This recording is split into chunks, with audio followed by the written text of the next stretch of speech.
Hello guys, welcome to your YouTube channel people teacher. आज हम discuss करने वाले हैं साइकोलॉजी के टॉप मोस्ट इंपॉर्टेंट टॉपिक जो कि अक्सर आपसे सीटेट में पूछे जाते हैं। आज की वीडियो आपके लिए बहुत हेल्पफुल होने वाली है क्योंकि मेगा प्रैक्टिस सेट है जिसमें कि हम मोस्ट इंपॉर्टेंट टॉपिक को डिस्कस करेंगे जहां से सीटेट में क्वेश्चन पूछे जाते हैं। हेरिडिटी और एनवायरनमेंट की बात करें तो ये एक दूसरे के ना पूरक है, एक दूसरे के ऊपर निर्भर करते हैं। क्योंकि एनवायरनमेंट और हेरिडिटी का एक पर्सन की लाइफ में बहुत इंपॉर्टेंट रोल होता है।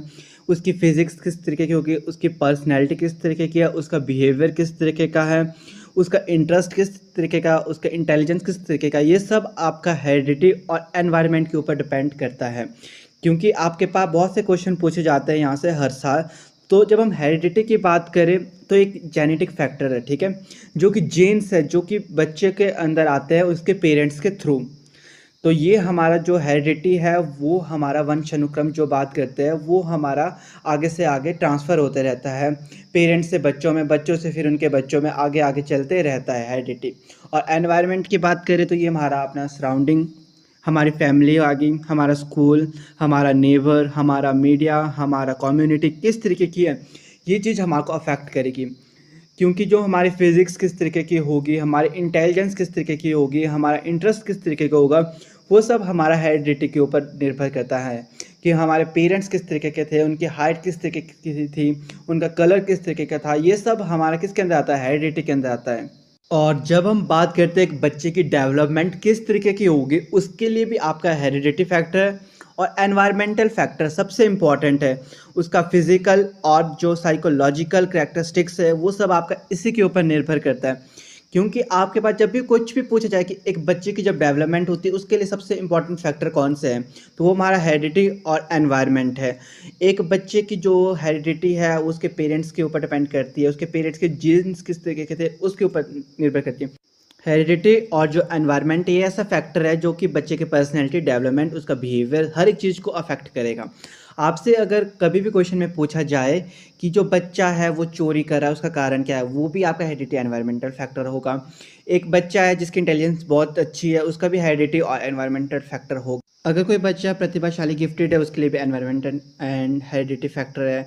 हर एक चीज़, जब भी बच्चे की पर्सनैलिटी बिहेवियर के बारे में जब भी आपसे कोई भी क्वेश्चन पूछा जाए कि सबसे इम्पॉर्टेंट कौन सा कारक है, जहाँ भी आपको हेरिडिटी और एनवायरनमेंट दिखे तो आपने उसको टिक कर देना, ये एक लॉजिक है। क्योंकि हर एक चीज़ के लिए आपका हेरिडिटी और जो एनवायरनमेंट है ये वाला फैक्टर सबसे इम्पॉर्टेंट है। बच्चे की जेनेटिक्स की बात करें, उसके इंटरेस्ट की बात करें, उसकी इंटेलिजेंस की बात करें, चाहे जिस चीज़ की बात करें उसके लिए ये बहुत इंपॉर्टेंट है।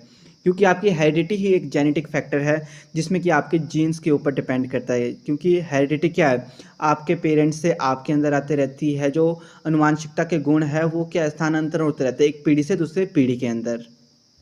तो नेक्स्ट बात करते हैं अपना सबसे इम्पॉर्टेंट टॉपिक जो कि गुणसूत्रों बोले तो क्रोमोसोम। इसके रिगार्डिंग आपके पास हर साल क्वेश्चन पूछे जाते हैं और ये सबसे इम्पॉर्टेंट टॉपिक है आपका हेरिडिटी के अंदर, ठीक है।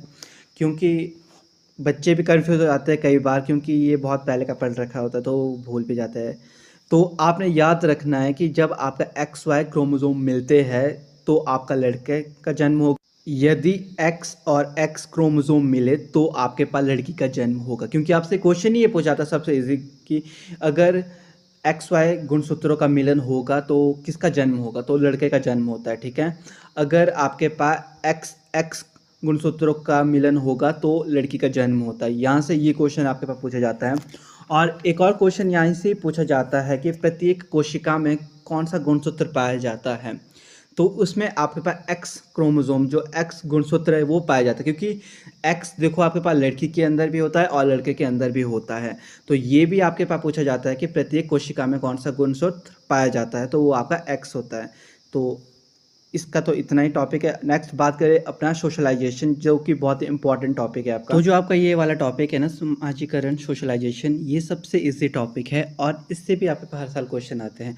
आज जो भी हम ये 3 टॉपिक कर रहे हैं, इन तीनों टॉपिक के रिगार्डिंग आपका हर साल क्वेश्चन पूछे जाते हैं। तो सोशलाइजेशन होता है क्या, समाजीकरण, जब हम समाज में मिलते हैं, जुलते हैं, एक दूसरे से बातें करते हैं, एक दूसरे के प्रति इमोशंस, लव, अफेक्शन हो, तो वो हमारा सोशलाइजेशन है।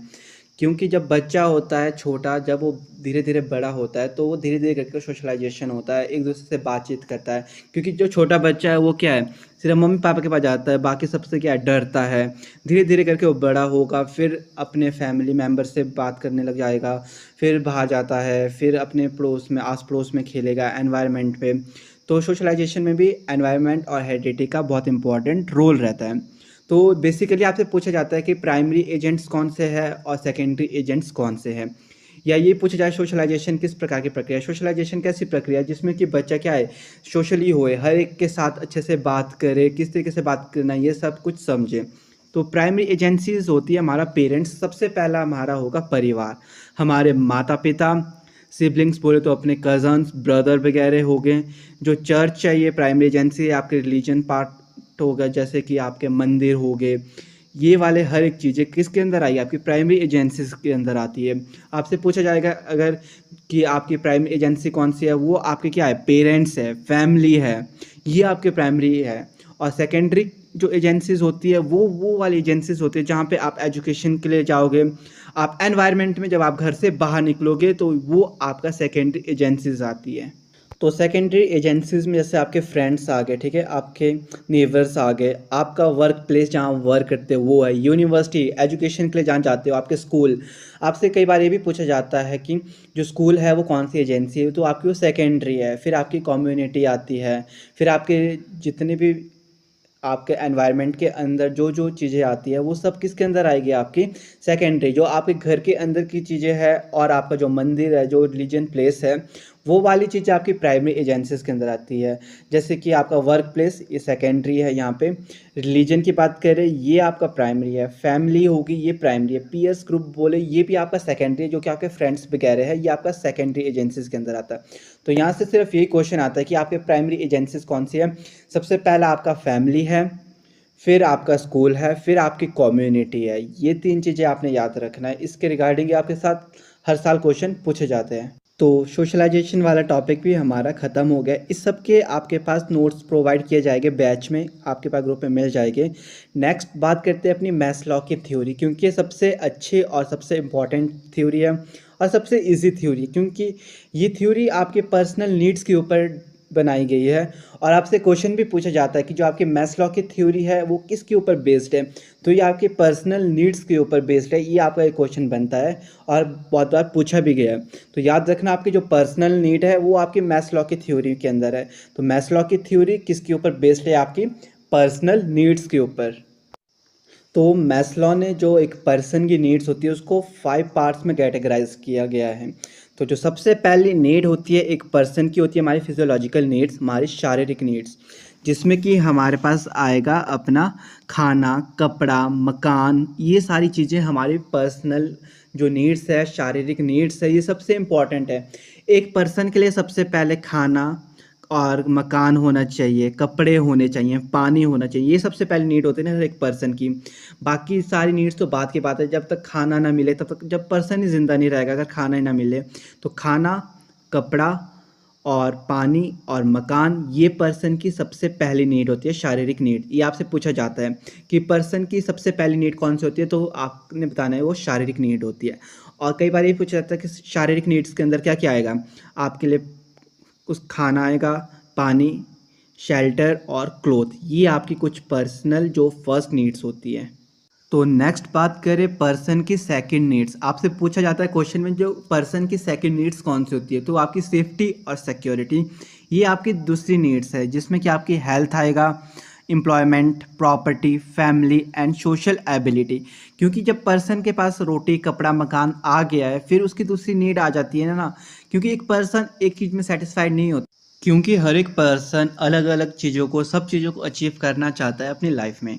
जबकि जो आपकी सेफ्टी और सिक्योरिटी की बात करें, आपको एम्प्लॉयमेंट होनी चाहिए, क्योंकि नौकरी होगी तब आपके पास सेफ्टी होगी, एक सिक्योरिटी होगी, फैमिली होगी तो जो फैमिली है वो भी आपकी इसके अंडर आ जाती है। आपकी हेल्थ होगी, प्रॉपर्टी वगैरह, क्योंकि प्रॉपर्टी होगी तभी तो आप रहेंगे कहीं जगह पे। तो सेफ्टी और सिक्योरिटी यही चीज़ें हैं।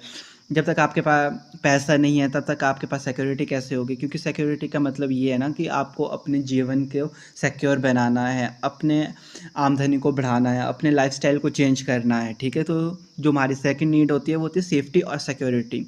नेक्स्ट बात करें थर्ड नीड की, लव एंड बिलोंगिंग। जब एक पर्सन को उसकी शारीरिक नीड भी पूरी होगी, उसकी सेफ्टी और सिक्योरिटी वाली नीड्स भी पूरी होगी, तो जब उसने पैसा वगैरह कमा लिया, एक मकान बना लिया, तो लव और बिलोंगिंग की भी एक चीज़ होती है जिसमें कि फ्रेंडशिप होगी, फैमिली होगी, और आपका जैसे कि पर्सन कोई मैरिज करेगा, मतलब लव मैरिज, ये वाली चीज़ आपकी थर्ड स्टेज में आती है।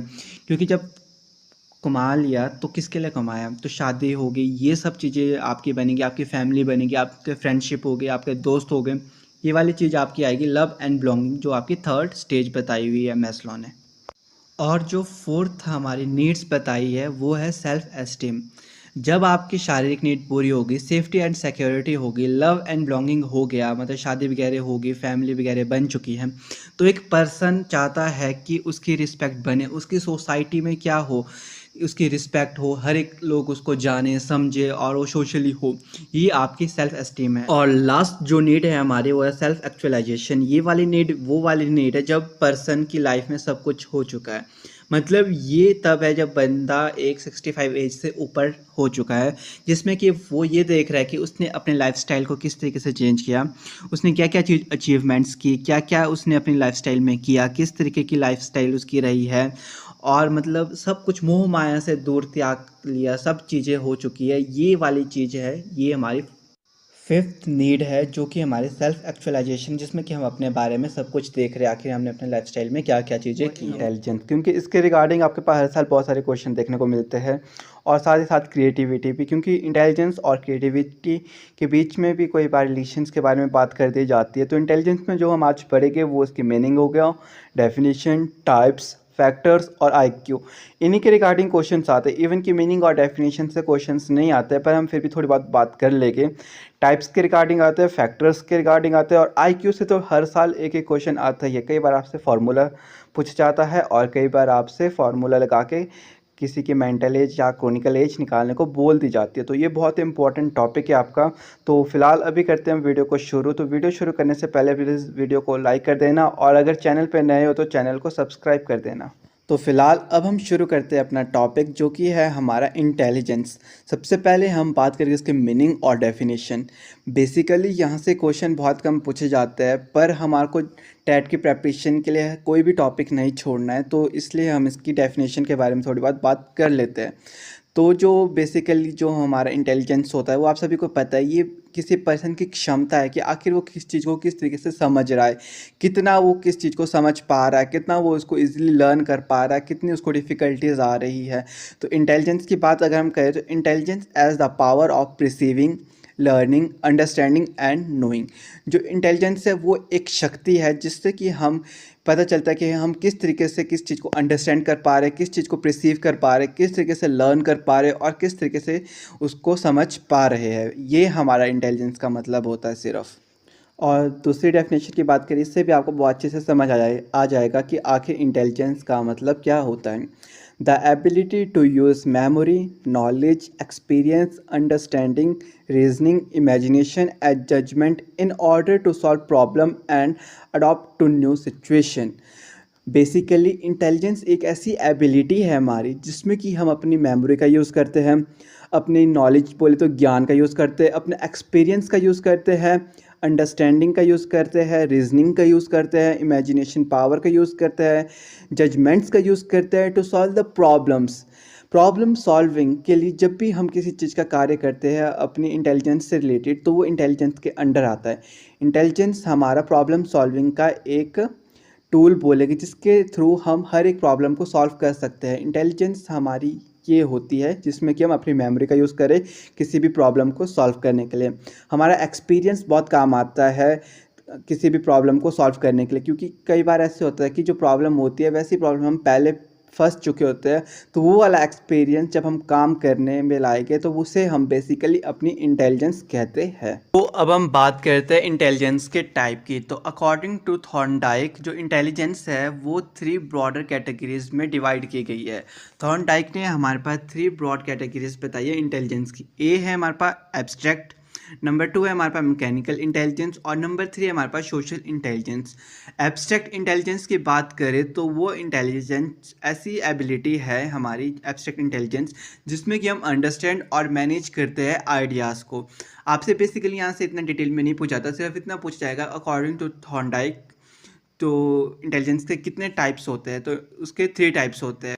या फिर यहाँ से ये भी क्वेश्चन आ सकता है कि आपके पास ना 3 टाइप्स दे दे और पूछे जाए कि इनमें से कौन सा थॉर्नडाइक के अनुसार इंटेलिजेंस का टाइप नहीं है। तो आपने ये याद रखना है सिर्फ कि थॉर्नडाइक के अनुसार 3 तरह की बुद्धि होती है और वो होती है हमारी एब्स्ट्रैक्ट इंटेलिजेंस, मैकेनिकल इंटेलिजेंस और सोशल इंटेलिजेंस। एब्स्ट्रैक्ट की बात हमने कर दी है, अब हम बात करते हैं मैकेनिकल इंटेलिजेंस आखिर क्या होती है। तो जो ये मैकेनिकल इंटेलिजेंस होती है ये ऐसी एबिलिटी होती है जिसमें कि टू क्लीन, टू अंडरस्टैंड और मैनेज थिंग्स। इसमें क्या करते हैं ना, बेसिकली जो पर्सन है वो थिंग्स को मैनेज करना सीख जाता है, किस तरीके से किस चीज़ को मैनेज करना है, किस तरीके से किस चीज़ को समझना है, ये यहाँ पे मैकेनिकल इंटेलिजेंस के अंडर आता है।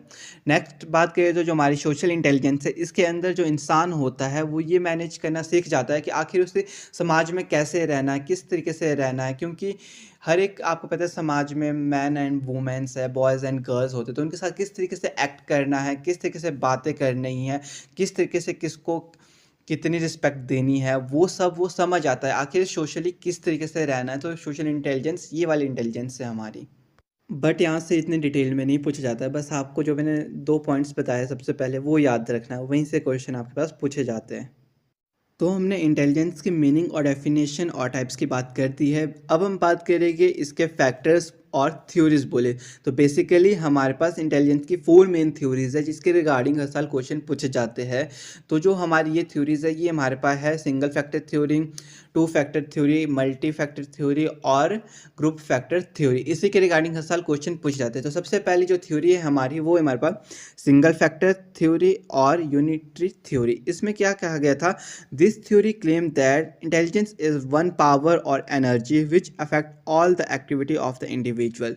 तो इनका मानना था कि जो सिंगल फैक्टर थ्योरी में उसमें बताया गया है जो एनर्जी है, जो पावर है हमारे पास वो सिर्फ एक ही है, जो इंटेलिजेंस है वो सिर्फ सिंगल यूनिट है जो कि हमारी ऑल टाइप ऑफ प्रॉब्लम को सॉल्व कर सकती है और it's general ability of the individual that enable us to success in every sphere of life.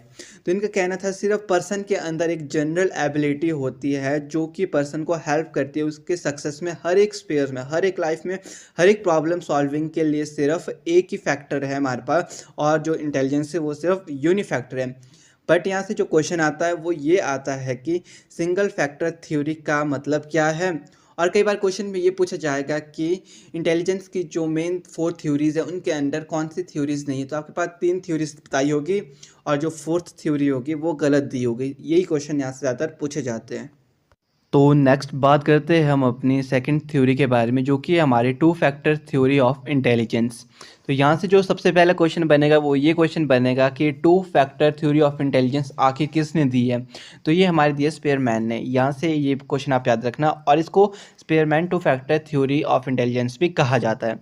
तो जो इन्होंने कॉन्सेप्ट दिया था, इन्होंने दिया था जी और एस फैक्टर। तो G refers to the general intelligence और S refer to the specific intelligence.